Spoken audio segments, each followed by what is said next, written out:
After a hectic start to free agency, the NBA world has once again turned upside down. Lonzo Ball and DeMar DeRozan are on the Bulls, Kyle Lowry is on the Heat, Kemba Walker is a Knick, and most importantly, Doug McDermott is a Spur. But of all the big moves that were made, there are none more sentimental than Carmelo Anthony signing with the Los Angeles Lakers. LA made probably the biggest splash in the beginning of the offseason, trading for Russell Westbrook, and then added to that in free agency with guys like Dwight Howard, Trevor Ariza, Wayne Ellington, Malik Monk, and Kendrick Nunn.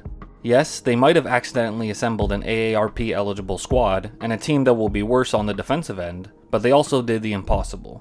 They teamed up Melo and Lebron. It's a duo that's been 19 years in the making, one that was formed in high school and has stood the test of time. It's a duo that's been formed mainly off the court, especially on banana boats, as well as on international basketball teams, but never in the NBA.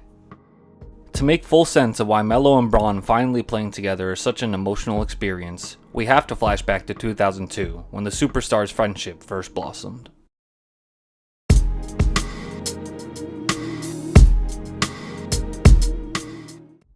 Real quick, before we start, if you're enjoying the content, make sure to like this video and subscribe to my channel for more weekly videos.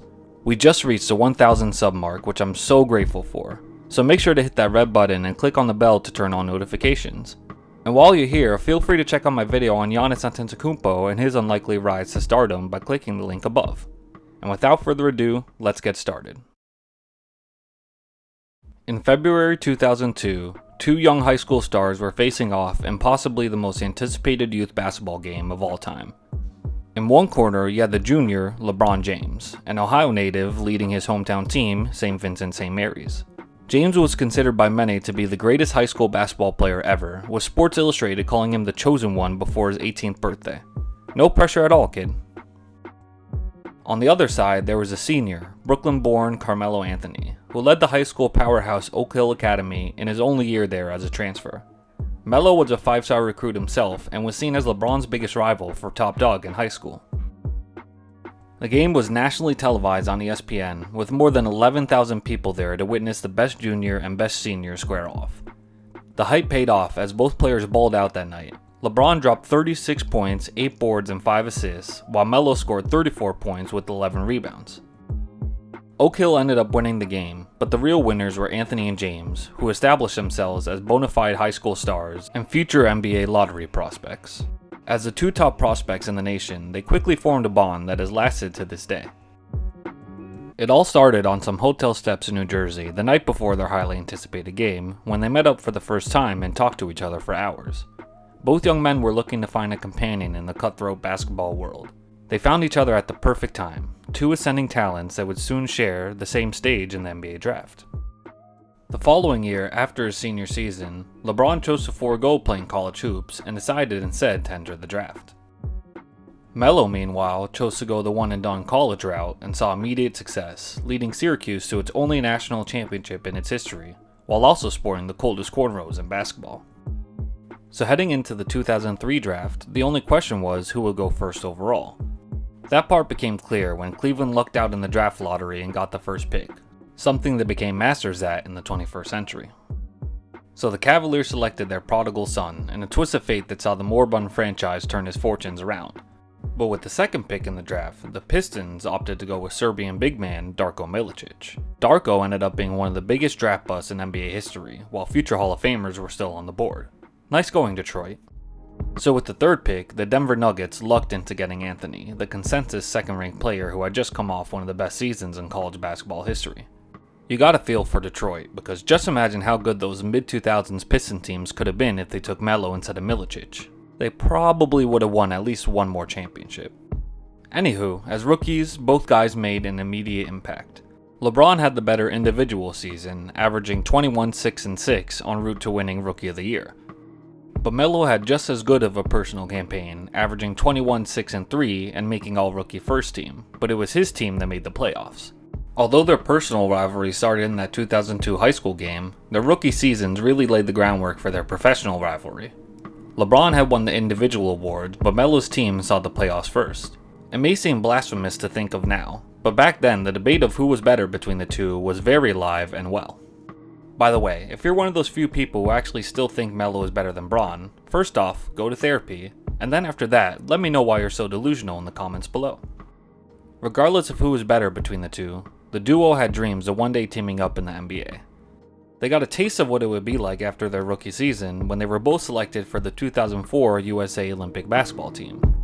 But both guys saw very limited playing time in that tournament as the team was led by veterans like Tim Duncan and Allen Iverson.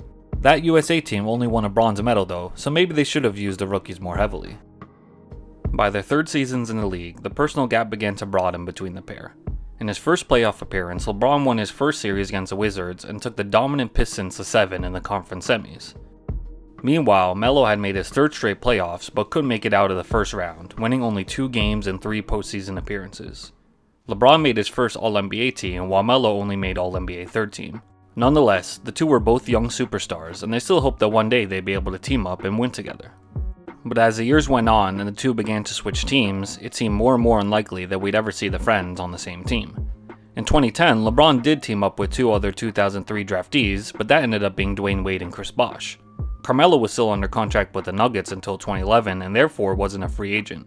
If he was, then he would have likely been the third piece of the big three rather than Bosh, and he'd probably be an NBA champion. Just consider Bosh the lucky benefactor of Melo's contract. But instead, LeBron spent 4 years in Miami, making the finals all 4 years and winning back-to-back titles while adding 2 more MVPs to a total of 4. Meanwhile, Melo forced a trade to the Knicks before his contract went up and re-signed there for 3 more years. The best he ever did on those teams was a conference semifinal appearance in 2013, the same year he won the scoring title. Those were my peak years of being a Knicks fan, so thank you Melo for giving me one great season in the midst of sadness and dysfunction.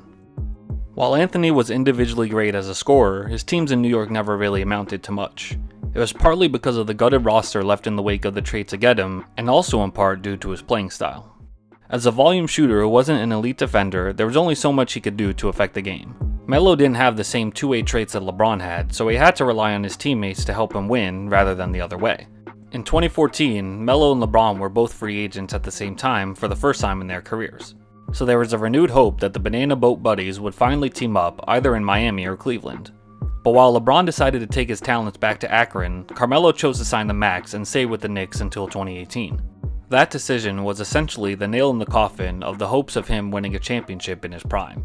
The next 4 years in New York, Melo regressed from a near 30 points per game scorer to just getting above 20 points per game.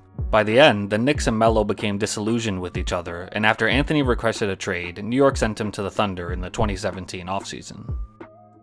All the while in those 4 years, LeBron proved he was still the best player in the league, as well as one of the all-time greats. He made 4 straight finals again, making it 8 straight for him personally, winning his 3rd championship along the way. Again, if Melo decided to sign with the Cavs instead of staying put, he probably would have gotten that ring he so rightly deserves. He would have been in the Kevin Love role, much like he would have been in the Bosh role in Miami. Tough break. After LeBron lost his 6 finals, he decided to leave Cleveland again, this time for his current team in Los Angeles. Although he missed the playoffs in his first season with the team, LeBron once again sat on top of the NBA world in 2020 as he won his 4th title, making him the only player to win Finals MVP with 3 different franchises. Melo had a totally different trajectory during this time, as he had gotten traded by the Thunder to the Hawks, who promptly waived him. He then signed a 1-year deal with the Rockets in the hopes of winning his first championship, but he didn't even last a full season there, and Houston traded him to the Bulls, who again promptly waived him. That's a lot of waiving. It had seemed like Melo had reached the end of his career. No team would sign the aged veteran, and he remained a free agent for the rest of the 2019 season. After being humbled by not accepting a bench role with the Thunder, then being traded and waived twice in a 2-year span, Anthony came to the realization that he needed to change his outlook to save his career. No longer was he the main guy leading teams like it was in his prime. He kept grinding on his own time, hoping to find another chance in the league, and finally got it in November of 2019 when he signed a deal for the rest of the season with the Trailblazers. A top 10 scorer in NBA history had a place in the league once more. Right away, Melo knew he would be the 3rd scoring option behind Damian Lillard and CJ McCollum. So he had a defined role and provided much needed scoring depth off the bench for the team and was a veteran leader in the locker room. After some major twists and turns, Melo was finally at peace with where he was at in his career, and he was appreciated for who he was. So finally, coming into the 2021 offseason, Melo had his fair share of suitors. Portland obviously wanted him back, and even the new-look Knicks were interested in a reunion. But as the offseason approached, the rumors began to swirl about the Lakers leading the charge.